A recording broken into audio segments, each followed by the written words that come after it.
नमस्कार दोस्तों, स्वागत है आपका 69,000 शिक्षक भर्ती थर्ड काउंसलिंग अपडेट न्यूज में। तो यहाँ पर देखिए क्या हुआ था कि जब फर्स्ट और सेकंड काउंसलिंग के दौरान उसी बीच में एक शासनादेश जारी होता है जिसमें दोनों काउंसलिंग के त्रुटि वाले अभ्यर्थी कुछ त्रुटियों के लिए एक धरना प्रदर्शन का आयोजन करते हैं और उस धरने में ये मांग करते हैं कि जो चीज़ें रोकी गई हैं उसको ना रोक करके एफिडेविट लेकर के आप काम चलाइए। तो यहाँ पर उसी के संबंध में फिर जब ज़्यादा संख्या में अभ्यर्थियों को देखा गया बाहर, तो कुछ संशोधन में जो राहत प्रदान किया गया और यहाँ पर 24 पॉइंट का एक शासनादेश जारी किया गया। इस 24 पॉइंट के शासनादेश में क्या क्या था और किस पे राहत दिया गया, किस पे राहत नहीं दिया गया। जैसे इसमें देखिए ये 4/12/2020 का है, यानी आज से 5 महीने पहले की है। तो यहाँ पर क्या चीज़ें हैं, यही शासनादेश इसमें भी लागू होगा थर्ड काउंसलिंग पर भी। तो इसमें प्राप्तांक, जैसे पहला पॉइंट हम दिखा रहे हैं आपको, यहाँ पे देखिए लिखा है पहला पॉइंट बताया गया है प्राप्तांक अधिक पूर्णांक कम, प्राप्तांक एवं पूर्णांक दोनों अधिक, प्राप्तांक एवं पूर्णांक दोनों कम के संबंध में जिन अभ्यर्थियों द्वारा अपने आवेदन पत्र में प्राप्तांक अधिक पूर्णांक कम, प्राप्तांक पूर्णांक दोनों अधिक, प्राप्तांक पूर्णांक दोनों कम, प्राप्तांक में पारस्परिक परिवर्तन करते हुए त्रुटिपूर्ण सूचनाएं अंकित की गई है, उन अभ्यर्थियों के वास्तविक अंकों के आधार पर गुणांक की गणना की जाने की स्थिति में कतिपय अभ्यर्थियों का गुणांक संबंधित जनपद के अपने कैटेगरी में चयनित अंतिम अभ्यर्थी के गुणांक से कम हो रहा है, जिसके कारण उनका उस चयन उन जनपद में नहीं हो सकता। चूँकि 69,000 सहायक अध्यापक के चयन के सापेक्ष में सूची अंतिम रूप से प्रकाशित की जा चुकी है, उसमें किसी तरह का परिवर्तन नहीं किया जा सकता। इस संबंध में माननीय उच्च न्यायालय द्वारा मेरिट सूची में किसी तरह का परिवर्तन अथवा संशोधन न किए जाने के संबंध में निर्णय सहमति दी गई है। तो इस संबंध में न्याय विभाग से अभिमत प्राप्त करने के पश्चात आवश्यक निर्देश प्रेषित किए जाएंगे, तब उस संबंध में कार्रवाई स्थगित रखी जाए है। और अभी भी इस पर निर्णय नहीं हो सका है, जैसा कि अभी भी थर्ड काउंसलिंग वाले अपनी मांग को धरना प्रदर्शन के द्वारा रखे हुए हैं एससीईआरटी लखनऊ पे। तो यहाँ पे अब देखिए स्पष्ट हो गया है कि जो पहला वाला पॉइंट है ना, उसको, और दूसरा इसमें देखिए भी जाति निवास सब कुछ क्लियर हो जाएगा आपका। तो दूसरा पॉइंट है प्राप्तांक कम एवं पूर्णांक अधिक, जिन अभ्यर्थियों द्वारा अपने आवेदन पत्र में कम प्राप्तांक एवं पूर्णांक अधिक अंकित किया गया उन अभ्यर्थियों के संबंध में पूर्व में निर्गत शासनादेश दिनांक 4/12/2020 के बिंदु संख्या 2.1 एवं बिंदु संख्या 2.2 के क्रम में नियुक्ति पत्र निर्गत किए जाने के निर्देश दिए गए हैं। अतः ऐसे अभ्यर्थियों को नियुक्ति पत्र निर्गत किए जाने के संबंध में प्रकरण जनपदीय चयन समिति के समक्ष प्रस्तुत करते हुए मूल अभिलेख से मिलान व अन्य समुचित साक्ष्यों का परीक्षण करते हुए प्रकरण निस्तारित किया जाए। जनपद अभ्यर्थियों से इस आशय का शपथ पत्र अनिवार्य रूप से ले लिया जाए कि भविष्य में भारांक परिवर्तन के आधार पर किसी तरह का चयन सेवा संबंधी परिवर्तन की मांग उनके द्वारा नहीं लिया जाएगा। ये पॉइंट 2 हो गया। पॉइंट 3 शिक्षा मित्र के लिए था कि जो अधिक भारांक शिक्षा मित्र ना होने के बावजूद भी भारांक के अंतर्गत चिन्हित है, तो उनके लिए था ये वाला पॉइंट। इनके बारे में ये कहा गया था कि निर्धारित न्यूनतम उत्तीर्ण अंक 82, 55%, 90% क्रमशः आरक्षित अनारक्षित श्रेणी प्राप्त करते उत्तीर्ण, तो ऐसे अभ्यर्थी को नियुक्ति पत्र निर्गत किए जाने के संबंध में ये चौथा पॉइंट का था। ये तीसरा पॉइंट ऊपर वाला हम बताते पहले कि इस संबंध में माननीय उच्च न्यायालय द्वारा मेरिट सूची में किसी तरह का परिवर्तन अथवा संशोधन न किए जाने के संबंधित शासन के निर्णय पर सहमति दी गई है। अतः इस संबंध में न्याय विभाग से अभिमत प्राप्त करने के पश्चात आवश्यक निर्देश प्रेषित किए जाएंगे, तब तक उक्त संबंध में कार्रवाई स्थगित, यानी कि शिक्षा मित्र पर भी अभी तक कोई निर्णय नहीं हुआ है। 138 शिक्षा मित्र हैं ऐसे। अब देखिए चौथा पॉइंट क्या है, तीसरे पॉइंट के बाद ये चौथा पॉइंट देख लीजिए, सीटेट एवं यूपी टेट। अभी भी कई लोगों का कमेंट हमने पढ़ा है, तो जिसमें कहा गया था कि हमारी टेट में अधिक अंक भरा गए हैं, कम अंक भरा गए हैं। देखिए है क्या कि अगर आप जनरल में हैं और तो आपको 90 नंबर लाना होगा, चाहे आप टेट हो चाहे सीटेट हो, और अगर आप ओबीसी हैं तो 82 लाना होगा। अब मान लीजिए ओबीसी 82 चाहिए और जनरल कितना चाहिए, 90 चाहिए। अब जनरल में अगर आपका टेट में 88 ही रहेगा तो आपको बाहर कर दिया जाएगा। जैसा कि दूसरे राज्यों के लिए बता रहे हैं कि मान लीजिए हमारे यहाँ ये उत्तर प्रदेश में आके तो जनरल हो जाएंगे, है हरियाणा के, वहाँ पे इन्होंने पास कर लिया सीटेड, कितने नंबर पे, ओबीसी थे हरियाणा में तो 82 नंबर ला के पास कर लिए। अब इन्होंने यूपी के फॉर्म को भर दिया तो ये जनरल हो जाएंगे यहाँ, तो ये 82 लाएंगे तो ये तो बाहर हो जाएंगे, वैसे भी उनके लिए बताया जा रहा है। और जिनका अधिक अंक है या कम अंक है उस हिसाब से इस पर कोई दिक्कत नहीं होगा, ये क्लियर है। अगर ऐसा आपके साथ है तो आप सेफ है, कोई दिक्कत नहीं है, सिर्फ आप अपने श्रेणी को पार करे रहिए अंकों से। मतलब अगर आप जनरल हैं तो 90 से अधिक रहें और ओबीसी है तो 82 से अधिक रहे, चाहे इसमें अधिक भरा दिया गया हो या अंक कम भरा दिया गया हो, लेकिन आपका मार्कशीट में 90 रहना चाहिए। तो यहाँ छूट होगा क्योंकि ये गुणांक को प्रभावित नहीं करता। यहाँ पे लिखा भी गया अभिलेख से मिलान करके समुचित साक्ष्यों का परीक्षण करके ये क्या करते हैं, निस्तारित किया जाए।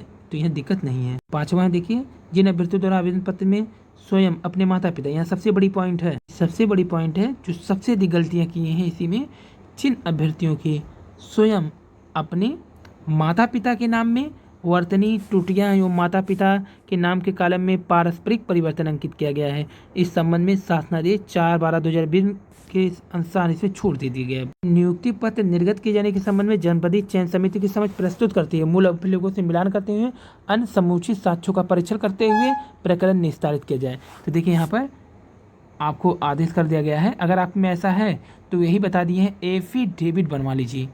एफिडेविट बनवा लीजिए, बनाने की वजह से कुछ भी हुआ, चाहे माता पिता के नाम में अंतर हो, आपके नाम में अंतर हो या कुछ भी हो, बनाने बस वो रखे रहिएगा। जब वो मिलान करेंगे अगर उनको लगेगा कि नहीं इसमें कमी है तो आपसे वो एफिडेविट मांगेंगे, तब दीजिएगा, पहले से मत दीजिएगा। 6ठा पॉइंट देख लीजिए, ये 5वां भी कंप्लीट कर दिया हमने। अब 6ठा है, अंतिम तिथि के बाद स्नातक बीटीसी सीटेट यूपीटेट परीक्षा उत्तीर्ण वाले, ये वैधता समाप्त हो गया इनका, उनके लिए है। तो इन्हें क्या किया गया है, वे चयन प्रक्रिया में नियमानुसार सम्मिलित नहीं हो सकती। यहाँ देखिए स्पष्ट कर दिया गया है, ये लोग बाहर है। अगर ऐसा कोई है थर्ड काउंसलिंग में तो काउंसलिंग नहीं कराए तो ज़्यादा बेस्ट रहेगा। अंतिम तिथि के बाद अगर स्नातक हैं, बीटीसी हैं, सीटेट हैं, यूपी टेट हैं, कुछ भी उत्तीर्ण की है या यूपी टेट की वजह से समाप्त हो गई है, अब आप कहेंगे कि यूपी टेट तो लाइफ टाइम मान्य कर दिया गया है, तो उस परीक्षा के समय नहीं मान्य किया गया था, ये अभी को किया गया है, आगे की परीक्षा में ये चलेगा। ठीक, ये 7वां पॉइंट भी कंप्लीट हुआ। पॉइंट 8 है कि अंकों एवं प्रमाण पत्रों में अस्पष्टता।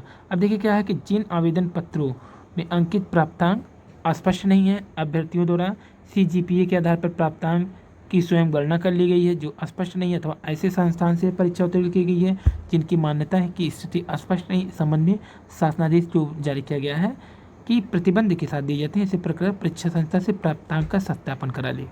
और सत्यापन कराने के बाद क्या कहा गया है यहाँ पर कि वास्तविक प्राप्तांक आधार पर उनके गुणांक का आकलन करते हुए जिला चयन समिति द्वारा निर्णय लिया जाए। फिर है मूल शैक्षिक अभिलेख प्रस्तुत नहीं करने पर। यहाँ पे देखिए यही पॉइंट आपके लिए इम्पोर्टेंट है। एक तो 5 वाला था, एक देखिए 8 वाला, तो 2 पॉइंट, एक 5 एक 8, ये थर्ड काउंसलिंग के लिए महत्वपूर्ण है। वैसे सभी महत्वपूर्ण है लेकिन बेहद महत्वपूर्ण है। अब आप कहेंगे कि जिन अभ्यर्थियों के पास शैक्षिक अभिलेख नहीं है तो वे शैक्षिक अभिलेख प्रस्तुत नहीं किए, संबंध में शासनादेश के अनुसार जो कुल मूल शैक्षिक अभिलेख प्रस्तुत करने के लिए 3 माह का समय प्रदान किया जाएगा। अगर आपके पास नहीं है तो 3 महीने का समय आपको प्रदान किया जाएगा, ये शासनादेश में स्पष्ट उल्लेख है। ये शिक्षा मित्रों के लिए था। ऐसे अभ्यर्थी जो शिक्षा मित्र रहते हुए संस्थागत परीक्षार्थी के रूप में स्नातक परीक्षा उत्तीर्ण किए, ऐसे प्रकरण में कुछ अभ्यर्थी स्नातक के अध्ययन के प्रथम वर्ष में शिक्षा मित्र के रूप में चयनित है, उनके द्वारा प्रथम वर्ष की परीक्षा संस्थागत रूप में उत्तीर्ण की गई है तथा द्वितीय एवं तृतीय वर्ष की परीक्षा व्यक्तिगत परीक्षार्थी के रूप में उत्तीर्ण की गई है। कतिपय अभ्यर्थी स्नातक द्वितीय वर्ष के अध्ययन के समय शिक्षा मित्र के रूप में चयनित है, संस्थागत परीक्षार्थी के रूप में उत्तीर्ण है, जबकि कतिपय अभ्यर्थी द्वारा शिक्षा मित्र के रूप में मानदेय को वापस करते हुए उनकी शैक्षिक योग्यता को मान किए जाने का अनुरोध किया गया है। इस संबंध में उचित होगा कि ऐसे शिक्षा मित्र अभ्यर्थियों को उक्त अवधि का भारांक उन्हें प्रदान न किया जाए। यदि भारांक घटाने के पश्चात वे अपनी कैटेगरी में यथावत चयनित हो रहे हैं तो ऐसे अभ्यर्थी को नियुक्ति पत्र निर्गत किए जाने के संबंध में जनपदीय चयन समिति के समक्ष प्रस्तुत करते हुए मूल अभिलेख से मिलान व अन्य समुचित साक्ष्यों का परीक्षण करते हुए प्रकरण निस्तारित किया जाए तथा उनका नाम उनकी कैटेगरी में चयनित अंतिम व्यक्ति के बाद रखा जाए। चयनित अभ्यर्थियों से आशा शपथ पत्र भी लिया जाए कि भविष्य में भारांक परिवर्तन के आधार पर किसी तरह के चयन से संबंधित परिवर्तन की मांग उनके द्वारा नहीं किया जाएगा। अब श्रेणी में टूटीपूर्ण, जैसे कुछ लोगों का कहा गया है कि ओबीसी के स्थान पर जनरल भर दिए, जनरल के स्थान पर ओबीसी एससी भर दिए, ऐसे अभ्यर्थी जो है दिन में त्रुटिपूर्ण एससी के स्थान पर एसटी या विकलांग के स्थान पर डीएफएफ या विशेष श्रेणी भर्ती न होने के बावजूद विशेष श्रेणी अंकित की गई है। तो इस संबंध में निर्देशित किया था कि इन अभ्यर्थियों का चयन वास्तविक कैटेगरी से भिन्न कैटेगरी में चिन्हित होने के कारण हुआ है। ये दोनों उनके वास्तविक कैटेगरी में सम्मिलित किया जाता है तो जनपद की चयन सूची और कैटेगरी की स्थिति प्रभावित होगी। यहाँ पे देखिए स्पष्ट उल्लेख हो गया है, यानी इन्हें बाहर का रास्ता दिखा दिया गया। उनकी वास्तविक कैटेगरी में सम्मिलित किया था, जनपद की कैटेगरी क्या होगी, प्रभावित होगी, चूँकि 69,000 सहायक अध्यापक अंतिम रूप से चयनित लिस्ट प्रकाशित हो चुकी है। अतः इन अभ्यर्थियों का श्रेणी परिवर्तन करते हुए चयन किया जाना संभव नहीं, इसलिए उनका चयन निरस्त कर दिया गया है, ये स्पष्ट कर दिया गया है।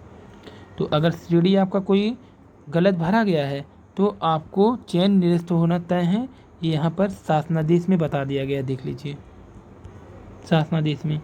अब 11 है, 10 कंप्लीट कर दिया, 24 पॉइंट में से 10 कंप्लीट, ये 11वां चल रहा है, ये 10वां कंप्लीट हो गया।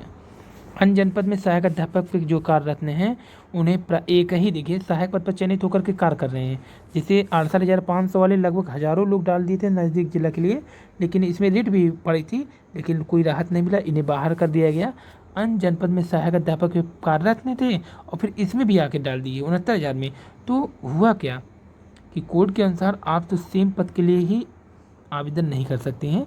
आप पहले से ही देखिए यहाँ पे पूर्व से ही समान पद समान वेतनमान है, यही लागू हुआ है। समान पद और समान वेतनमान देख लीजिए ये चीज़ है। और तब 11 वाले में क्या है, इन्हें भी बाहर कर दिया गया, जिसे बोलते हैं NOC नोक। तो यहाँ पे भरा हुआ देखिए महिला के स्थान पर पुरुष, पुरुष के स्थान पर महिला। काफ़ी लोगों ने ये भरा होगा, महिला के स्थान पर पुरुष, पुरुष के स्थान पर महिला। जिन महिला अभ्यर्थियों द्वारा आवेदन पत्र में निर्धारित लिंग के कारण में त्रुटिपूर्ण अंकित किया गया है, यह पुरुष अंकित करते हुए महिला अभ्यर्थी को क्षैतिज आरक्षण का लाभ दे हैं, किंतु उनके द्वारा त्रुटिपूर्ण प्रस्तुतीकरण उन्हें क्षैतिज आरक्षण का लाभ अब प्राप्त नहीं हुआ, किंतु उनका चयन 69,000 सहायक अध्यापक के पदों के सापेक्ष चयनित सूची में उनका नाम सम्मिलित है। इसलिए ऐसे अभ्यर्थियों को निर्गत किए जाने के संबंध में जनपद चयन समिति के समक्ष प्रस्तुत करते हुए मूल अभिलेख से मिलान व अन्य समुचित साक्ष्यों का परिचय करते हुए निस्तारित किया जाए। चयनित अभ्यर्थी से साथ शपथ पत्र लेने के भविष्य में भी उनके द्वारा लिंग परिवर्तन के आधार पर किसी तरह के चयन सेवा संबंधित किसी तरह परिवर्तन की मांग नहीं की जाएगी। अगर यही काम पुरुष किया होगा जेंडर में त्रुटिपूर्ण तो महिला अंकित कर दिया होगा, तो पुरुष अभ्यर्थी महिला श्रेणी में चयनित हो गए हैं, ऐसे प्रकरण का मूल अभिलेख से मिलान करके उनको भी निस्तारित किया जाएगा। और चयन अगर प्रभावित होने की संभावना है, क्योंकि जब श्रेणी की परिवर्तन होगी महिला में कम पे होता है, तो क्योंकि इनकी श्रेणी का चयन प्रभावित होता है और संभावना भी है कि महिला में जाएंगे तो पुरुष, तो वो चयन तो प्रभावित होगा ही। ये न्याय विभाग से विधिक परामर्श मांगा गया था, अभी इन्हें भी राहत उन्हीं लोगों को दिया गया है जिनका चयन लिस्ट प्रभावित नहीं हुआ है।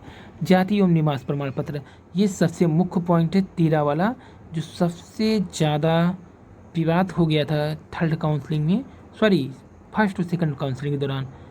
ऐसे अभ्यर्थी जिनके द्वारा दिनांक 28/5/2020 के बाद निर्गत जाति एवं निवास प्रमाण पत्र, यहाँ देखिए लिखा गया है जाति एवं निवास प्रमाण पत्र इस संबंध में कार्मिक विभाग के शासनादेश संख्या के अनुसार जो डेट है देखिए 28/5/2020, 28/5/2020 एक बार पहले बताया गया कि इतने का दीजिए, लेकिन अब शासनादेश भी स्पष्ट कर दिया।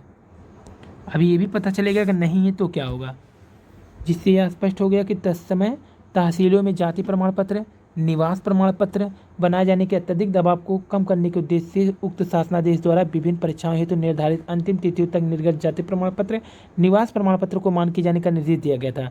अतः जिन अभ्यर्थियों द्वारा दिनांक 28/5 के पश्चात वैध रूप से निर्गत प्रमाण पत्र को मान किए जाने के संबंध में कोई समस्या नहीं है, किंतु इस संबंध में पुनः कार्मिक विभाग से वर्तमान परिस्थितियों में, तो यहाँ देखिए स्पष्ट है कि अगर निवास प्रमाण पत्र बनाए जाने के अत्यधिक दबाव को कम करने के उद्देश्य से जाति प्रमाण पत्र के अत्यधिक बनाए जाने के दबाव को कम करने के उद्देश्य से उक्त शासनादेश विभिन्न परीक्षाओं हेतु निर्धारित अंतिम तिथियों तक निर्गत जाति प्रमाण पत्र, निवास प्रमाण पत्र को मान्य किए जाने का निर्देश दिया गया है। यहाँ पर स्पष्ट कर दिया गया है कि विभिन्न परीक्षाओं हेतु निर्धारित अंतिम तिथियों तक निर्गत जाति प्रमाण पत्र, निवास प्रमाण पत्र को मान किए जाने का निर्देश दिया गया है। अतः जिन अभ्यर्थियों द्वारा दिनांक 28/5/2020 के पश्चात वैध रूप से निर्गत प्रमाण पत्र को मान्य किए जाने के संबंध में कोई समस्या नहीं है, किंतु इस संबंध में पुनः कार्मिक विभाग से वर्तमान परिस्थितियों को ध्यान में रखते हुए फैसला लेने को कहा गया है। यानी इसमें राहत दे दिया गया है कि अगर आपका पुराना हो तो ठीक है, जो आदेश है 28/5 का, लेकिन इसके पश्चात अगर वैध रूप से आपका कोई निर्गत है, मतलब इस तिथि के पश्चात का या इसके पहले का वैध रूप होना चाहिए, वो जांच होगा, उसमें स्पष्ट रूप से भी ये भी कहा गया है। तो इसीलिए जाति प्रमाण पत्र जिनके पास बात का है 28/5/2020 का, उस शासनादेश में राहत दे दिया गया है। यही कारण है कि आप जब देखेंगे संशोधन त्रुटि वाला, तो उसमें किसी को भी जाति के कारण नहीं रोका गया है, सिर्फ अदर प्रदेश को। जो अदर प्रदेश के लोग होते हैं वो यूपी में जनरल में आएंगे, तो इसलिए अगर वो ओबीसी में भरे होंगे तो बाहर हो जाएंगे।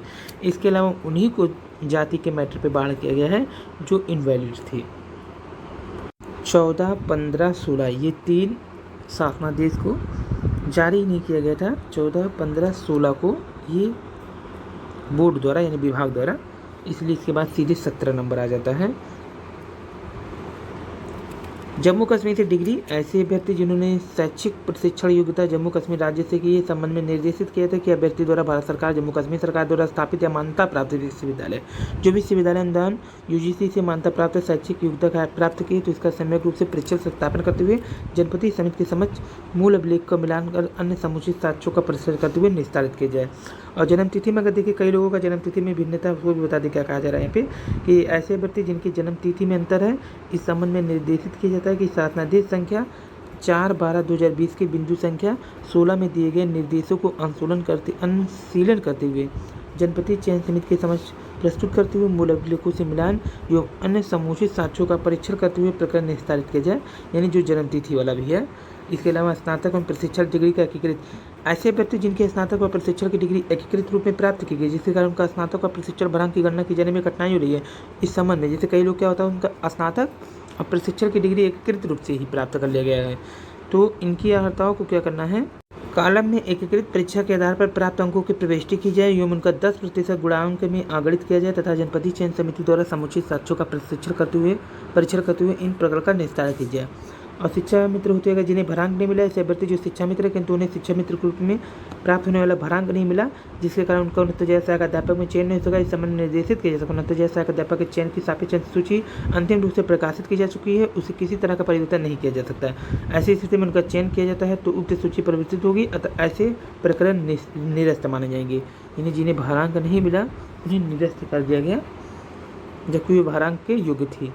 काउंसलिंग में जो नहीं उपस्थित हुए हैं तो उनको भी स्पष्ट रूप से यही है प्रत्येक व्यक्तिगत रूप से उपस्थित होना था, अन्यथा की स्थिति में गलत व्यक्ति को संयोजन किए जाने की संभावना रहती है, तो ऐसे व्यक्ति को पूर्व काउंसलिंग में उपस्थित होने का स्पष्टीकरण प्राप्त करते हुए व्यक्ति का भविष्य में होने वाली काउंसलिंग में प्रतिभाग किए जाने का अवसर दिया जाना उपयुक्त होगा। अब भूतपूर्व सैनिक कोटा के अंतर्गत चयन, ऐसे भर्ती का जो भूतपूर्व सैनिक कोटा के अंतर्गत चयन किए जाने हेतु भर्ती परीक्षा के लिए निर्धारित न्यूनतम उत्तीर्णांक 60-65% को कम करते हुए उन्हें भर्ती परीक्षा में उत्तीर्ण करने भूतपूर्व सैनिक कोटा के अंतर्गत चयन किए जाने के संबंध में भर्ती परीक्षा के लिए निर्धारित न्यूनतम उत्तीर्ण 60-65% को कम किया जाना कदाचित संभव नहीं है।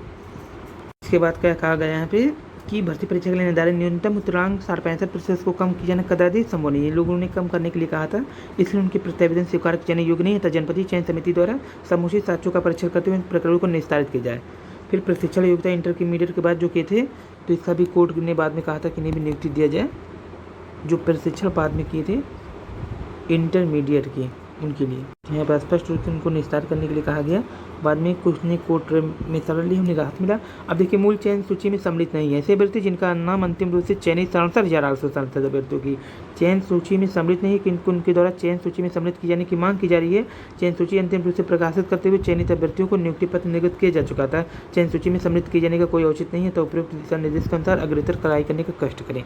तो ये उनके लिए है। पहले जो थर्ड काउंसलिंग वालों का इसमें क्या था कि मांग थी कि हमें शामिल किया जाए, लेकिन बाद में कहा कि मूल चयन में अगर सम्मिलित नहीं तो हम शामिल नहीं कर सकते, तो काफ़ी दबाव बनाया गया, तो जिसके कारण क्या हुआ कि जो खाली सीटें हैं आज ये लोग चयनित एकदम कगार पे हैं।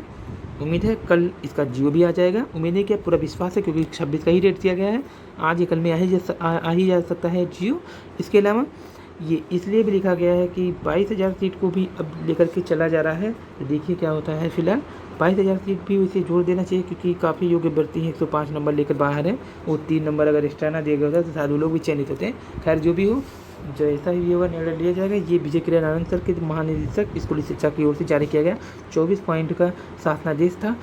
इसके वीडियो को बनाने का देखिए उद्देश्य क्या था कि काफ़ी लोगों ने कहा कि अब 28/5/2020 जारी कर दिया गया है डेट निवास और जाति के लिए। अब जिनके पास इसके बाद का है वो क्या करे, तो इसीलिए अब इसी में आप क्लियर कर लेंगे कि क्या करना। अगर आपका इसके बाद का वैध जाति प्रमाण पत्र है तो भी दिक्कत नहीं होगा, इसलिए परेशान ना हो, लेकिन कोशिश अधिक से अधिक यही करिए कि काउंसलिंग में उपस्थित होते समय आप सभी वैध प्रमाण पत्रों के साथ ही जाएं, सभी कंप्लीट डॉक्यूमेंट के साथ जाएं। बाकी जब आपका काम रुके तब इस 24 पॉइंट का जो ब्रह्मास्त्र जो शासनादेश है उसका यूज कर सकते हैं आप। ये 24 पॉइंट का रोस्टर था। धन्यवाद, थैंक यू।